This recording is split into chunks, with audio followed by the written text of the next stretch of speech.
ওয়ালাইকুম এভরিওয়ান, আমি মীরা। ভিডিওটা শুরু করছি একবারে রেডি হয়ে সাজুগুজু করে, কারণ আজকে যাব বর্ধমান। বর্ধমান যাওয়ার কারণ হলো আমার একটা বন্ধুর জন্মদিন, তো তার জন্যই যাওয়া।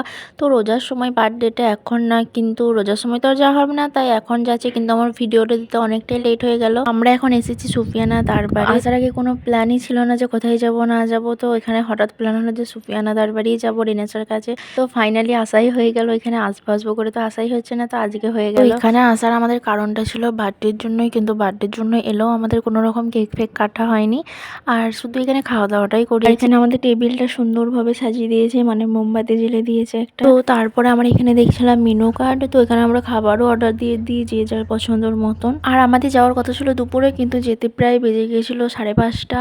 মানে যখনই কোনো প্ল্যান করি যে তাড়াতাড়ি বেরোবো, কিন্তু আমাদের তো টাইম হয় না। 3টে থেকে রেডি হয়ে বসেছিলাম ঠিক কথা, বাড়ি থেকে বেরিয়েছি 5টার সময়। তারপরে আমাদের এখানে খাবারও চলে আসে। এখানে আছে টাংরি কাবাব, এখানে পনিরের একটা কিছু আছে, ওখানে আছে চিকেন, স্যালাড, নান, সব কিছু আছে এখানে।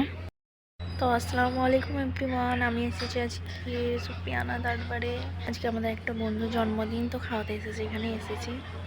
তো এখানে শুধু আমরা 3জনই ছিলাম, আর কেউ থাকেনি, পুরো জায়গাটাই ফাঁকা ছিল। এখানে সবাইকে খেয়ে নিলাম টাংরি কাবাবটা, আর এখানে সব থেকে ভালো লেগেছিল টাংরি কাবাবটাই। তারপরে এখানে ছিল চিকেনের একটা কিছু একটা ছিল, আমার মনে পড়ছে না, যাই হোক। চিকেনের সাথে এখানে ছিল পনিরও। আর তারপরে যে খাবার নিয়ে আমাদের সাথে এরকমটা হবে সত্যি ভাবিনি। আমরা তো লাঞ্চ করে গিয়েছিলাম, কিন্তু আমাদের 3জনের পক্ষে খাবারটা একটু বেশি অর্ডার দিয়ে দেওয়া হয়েছিল, তার জন্য আমাদের পনিরটা আর নানটা নষ্ট হয়েছিল। লাস্টে এখানে খেয়ে নিয়েছিলাম মশলা কোল্ড ড্রিঙ্কস। তারপরে এখানে হাত ধুতে এসে একটা সুন্দর জিনিস দেখলাম মিররটা এত সুন্দর লাগছে কি বলবো। তো এখানে কিছু ভিডিও ক্লিপ নিয়ে নিয়েছিলাম, তারপরে বেরিয়েছিলাম বাকি জায়গাগুলো ঘুরতে। এটা তো অনেকটাই বড় সুফিয়ানা দরবারটা, তো খাওয়া দাওয়া করে বাকি জায়গাগুলো দেখছিলাম।